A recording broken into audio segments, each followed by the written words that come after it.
everyone and welcome back to another video with me, Country Wood Girl, and today's video is my first ever tool review. Now I've been sent this by Seika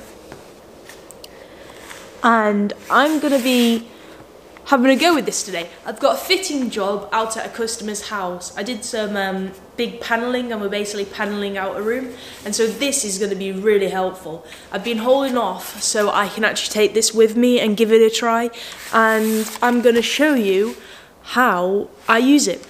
And then tonight I'm going to basically do a little review over it. So let's get to it and I'll bring you with me today. So let's go.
I did use this Seika tool as you've seen on the video.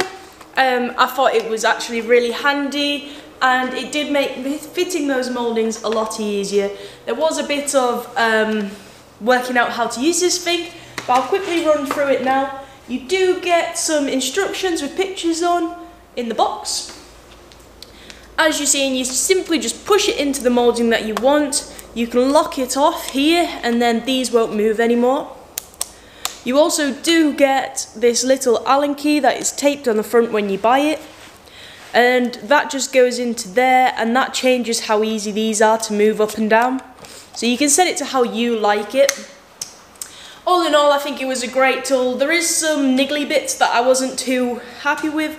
Like, I do think these pins could be slightly finer just to get into the really small mouldings, but it's not really often you do come across a moulding that has those tiny little rounds and curves in.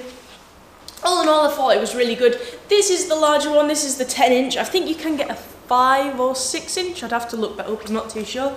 To be honest, I don't really think I need one this big. I think it would be quite interesting to see a moulding where you'd need to use all of that. I could definitely have got away with this smaller one, but it doesn't take up much room, to be honest, in your toolbox. So I'm going to keep this and keep using it, and yeah, I'm really happy with the product. If you did want to purchase one of these yourself, I'll leave a link below where you can purchase it from. I think the best place is probably Amazon. So I'll leave that in the link, and yeah, if you do fancy these, go buy one. As I say, I'm not doing this for money or anything, they're not paying me to do this. This is just off my own back, just to do a review of a tool for once. If you did like this video and want to see more videos like this, like the video and leave a comment saying what else you'd like to be reviewed, because obviously I do have a lot of fine woodworking tools that I could review as well. So yeah, and don't forget to share the video, like the video, comment on the video, and subscribe to my channel for more videos just like this. I feel like I've said video way too many times, so I'm going to stop there, and I'll see you next time. Bye everyone!